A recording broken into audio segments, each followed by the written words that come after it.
and gentlemen, welcome to another episode of Hudrico Live. I'm your host, Hudrico, and today we are talking to the third round pick in the 2021 draft of the Houston Astros, Tyler Whitaker, a graduate of Bishop Gorman. He's going to tell us about his story, how he got to where he is, the trials and tribulations he had to get through to get to where he is, and how he's making his way to the big leagues in a major way. Want to hear about his story? Don't worry, I got you, because Hudrico Live starts right now.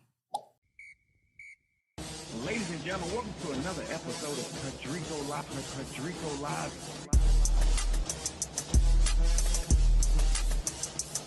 Hudrico Live. Hudrico Live. Hudrico Live.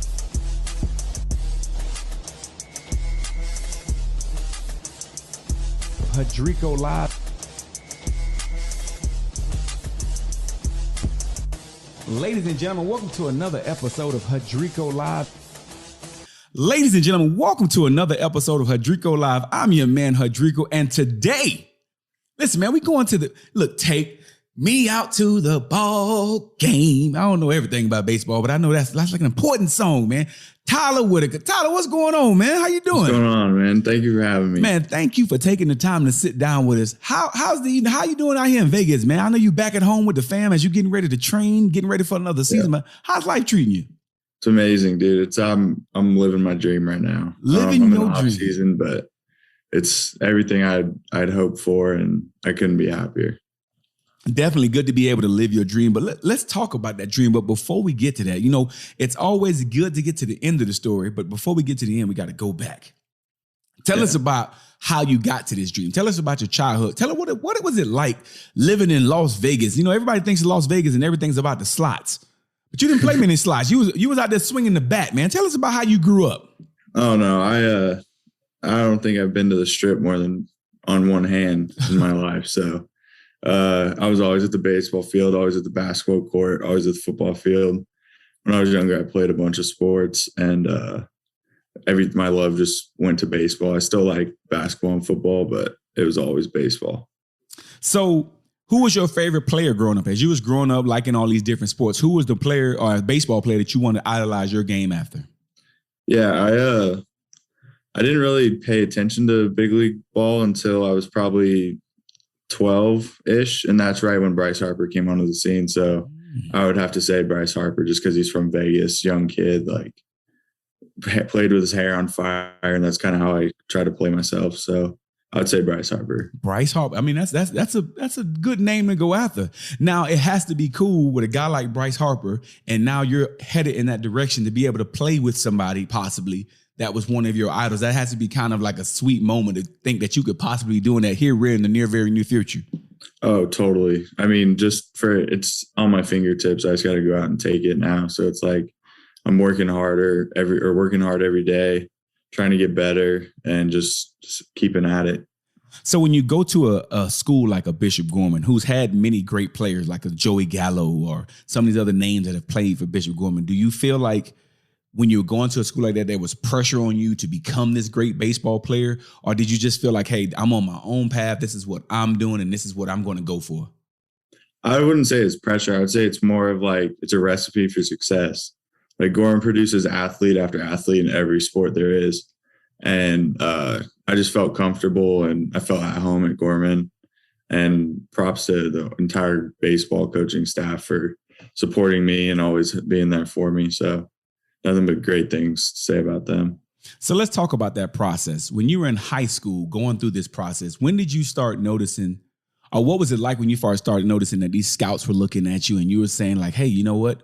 This thing could actually really happen. What are those feelings like? Or when did you first notice that? Yeah, it was in fall ball. So it was about around this time last year. My agent, my dad, my coaches, their phones were getting blown up, asking when I was playing and stuff and at games.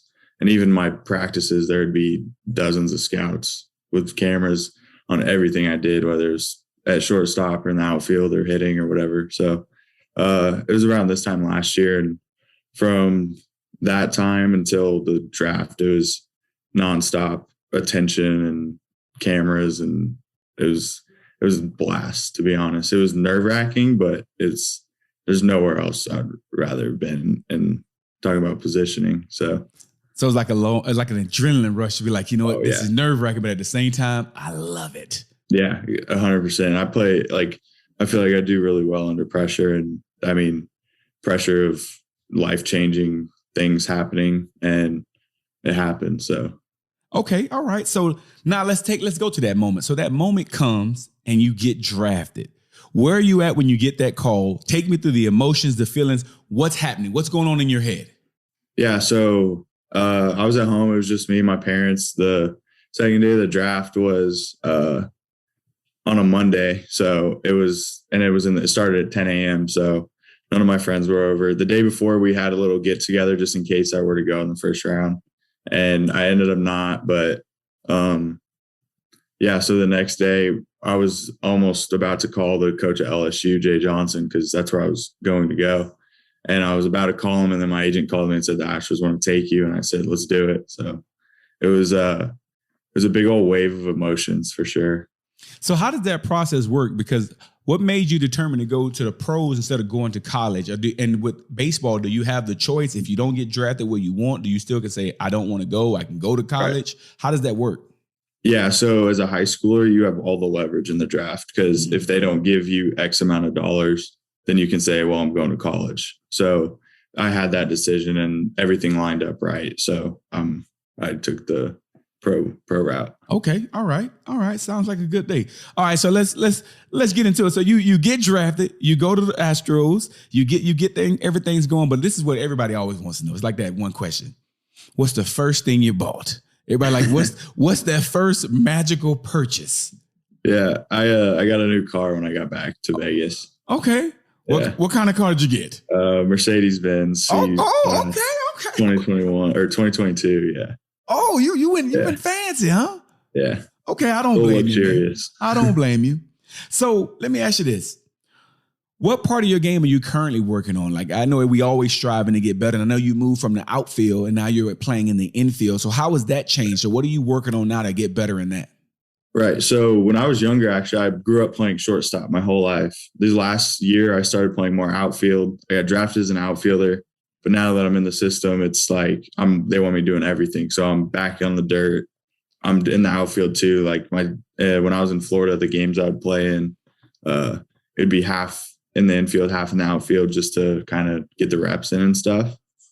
But the biggest thing I'm working on right now is just trying to come as close to I can to perfecting my swing and just being consistent at the plate. Because if I can hit, I'll fly up the system. So I just need a hard, consistent contact, and that's all I'm worrying about. And then defensively, it's just be an athlete, react, make good throws, and that's about it. So, who's the toughest pitcher you faced so far? Who's that guy you're like, man, that guy's got some heat? It was a guy in Florida. It was the hardest pitcher I'd faced. To be honest, he probably didn't speak very much English, and he was throwing 100 with a cutter and a slider, and I grounded out, but I mean, in my book, that's a win because I'd never seen anything over 96. So okay, so he was definitely throwing some heat. Oh, he was throwing some fuzz, yeah. So has it been everything you wanted it to be, or with everything that you thought it was going to be in this lifestyle and the hustle and bustle of baseball? How do you balance having a personal life when your whole life now is the game that you grew up loving has now became your everyday life? Right. I think the biggest thing is trying to separate those two, right? So if you have a bad day of baseball, it's like your life can't be negative once you're outside. So one of my coaches that used to play, he said, once you shower in the locker room, the day's over. Whether you went 3 for 3 with a home run, you went 0 for 3 with 3 strikeouts. He's like, that day's over. So you're Tyler Whitaker now. You're not the baseball player. You're the human. So the rest of the day, go about like you went 3 for 3 with a home run. So I think that's the biggest thing that I'm learning to do. And then in the off season, it's like my morning and early afternoons, all baseball and working out. And then the rest of the day I have to myself. So take us through a day. Let's talk about that. What is a day in the life of Tyler? What does this day look like? The professional baseball player, what does that look like? All right. So when I was in Florida at the complex, it was wake up at 6:30 or wake up at 6, bus at 6:30, go to the field, eat breakfast at the field. And then my first thing would be at 8. So I would have hitting at 8 from 8 to 9, a lift from 9 to 10, usually every other day. And then we'd have like a team defensive practice for an hour. And then it would be go relax, eat lunch, and then play a game from 12 to 3, get back to the hotel around 4. And then you get some time to yourself when you finally get back. For the rest of the day. And then now that I'm in the off season, it's I'll usually get up around 8, eat a big breakfast, go hit, grab a snack, go lift. And then now I'm starting to throw in more defensive stuff too. So I do that between hitting and lifting. And then I have from about 2:30 on, I'm at home or doing whatever. So as kids, we always dream like, man, I want to grow up to be a baseball player. And I want to do it, be in the majors, and I want to do all these things. You're actually doing it, man. You're actually doing that dream. Do you ever wake up and say, holy shit, this is real life? Like, what happens when you get to that moment? Totally. It's all like, everything's in perspective. Like, I've talked to my mom about this, and it's like, are my bad days really like that bad of days? Like, I get to play baseball every day. Yeah, I had a horrible game, whatever. It's like, there's other people that have way bigger problems in their life. Although my problems aren't insignificant, but it's like, if you got to look at it from an outside perspective, it's like, I'm playing baseball every day. I'm happy doing it. I love playing baseball. I love being with everybody, like all the guys and stuff. So it's like kind of taking a deep breath and step back sometimes can be helpful for sure. What are some of your immediate goals right now? What are you trying to work on at this moment? The biggest thing is getting bigger, stronger, faster because of where I am in my life, my body. Like, I'm in my physical peak and just trying to be productive in the weight room, having a good diet, eating a lot of food, eating the right food, getting enough sleep. I really prioritize my sleep and stuff. Like, I wear a ring at night that tracks all my recovery and how much sleep I get every night. And I try to get at least 8 to 9 hours. And so yeah, I would say I'm really focusing on my body, and if my body feels good, I feel like it's going to make it easier to perform better. Makes sense. Rather than the opposite. Yeah.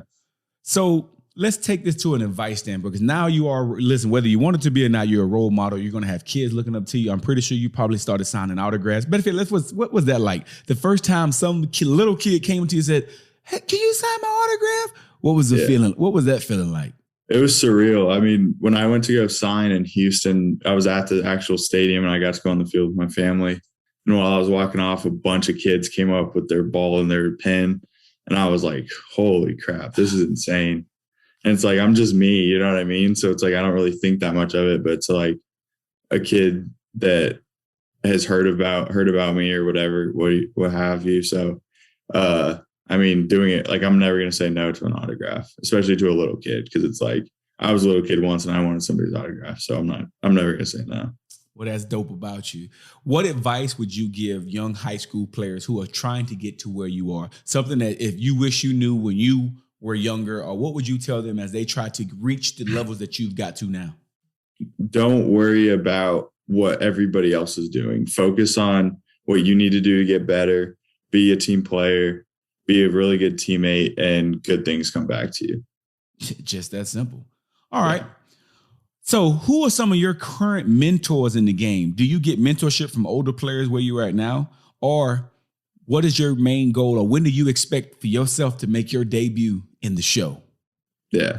So the biggest mentors right now, I would have to say, are guys I hit with because they've been in pro ball for 8-9 years now. They're in the big leagues, been in the big leagues, what have you. So I'd say them, and then some of my former coaches that have been in the big leagues and just their experience and that type of stuff.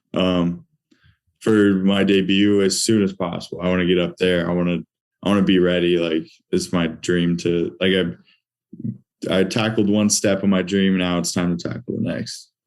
Always goal orientated. Now, you have a younger brother who's trying to play baseball. What's that like? How do you give him advice? Because you still want to be big bro. So, but at the same time, you're trying to keep him on that realistic path. How is that when he tries to ask you information? Or is it still that sibling rivalry where he's like, I'm not listening to you. You don't know anything. No, we're we've gotten way closer, especially since I came back from Florida. It's like we're close, super best friends now. So it's like, it's not so much the sibling, oh, I'm not listening to you anymore. He'll listen to me and I'm trying to help him and he understands that. So he always have something to say that he thinks he can strike me out and stuff, but that's not happening. It's not happening? No way. No shot. Well, listen, man. I think it's amazing what you've been able to accomplish and just the lives that you're going to impact. And just for the people who get a chance to watch this, to see how down to earth you are. Because a lot of times you get people who reach this level and then they lose themselves. They lose the humbleness. They lose the person that they become. But even when I met you at the school that day on open house, you still just seem like a normal person. And that's a trait within itself. So honestly, I think it's great that you're able to help your brother. And I think for a lot of young people to see that you've got to this echelon. And my last question that I'll ask you is, how do you manage being your age with a pocket full of money and not just going crazy and spending, buying 100,000 lollipops and jewelry and chains? Where do you find the mental fortitude to stay grounded in this situation? Yeah, I'm not a super materialistic person, and my family, I never grew up with having extra money and all that type of stuff. So it was like I was raised really well on how to manage my money, and I try not to even think about it. Like, I'm still me. It's just, that's just the benefits of my hard work, and that's how I look at it. So it's nice. The stress isn't there worrying about doing this or that. So that's definitely a benefit of it, but I try not to think too much about it. So the most important question is, when do I get my autographed Tyler Whitaker jersey? That's what I really need to know. When can we put it on the wall of Hudrico, man? When do we get our jersey? That's what we need to know, man. I'll get you one. Hey, do you know what? That everything is right, man, in the world. This leads me where I like to call a final timeout. For the final timeout, listen, ladies and gentlemen, boys and girls, if you want it, you can go get it. But what he mentioned was hard work, dedication, and keeping his head on straight. You can get your dreams, your aspirations, no matter how big or how small, as long as you put in the work and you do what you need to do. We like to thank our guest, Tyler Whitaker, for coming on. And Tyler, how can the people keep up with you if they want to follow your progress, follow your career? What's your social media handles? How can we get the people to join the Tyler Whitaker fan club, man? Yeah, my Instagram is Tyler Whitaker. It's got 2 R's for the Tyler. And then Twitter, it's TWhitaker00. Well, we'd like to thank you for coming on the show. And that's another episode of Hudrico Live in the books. Boom.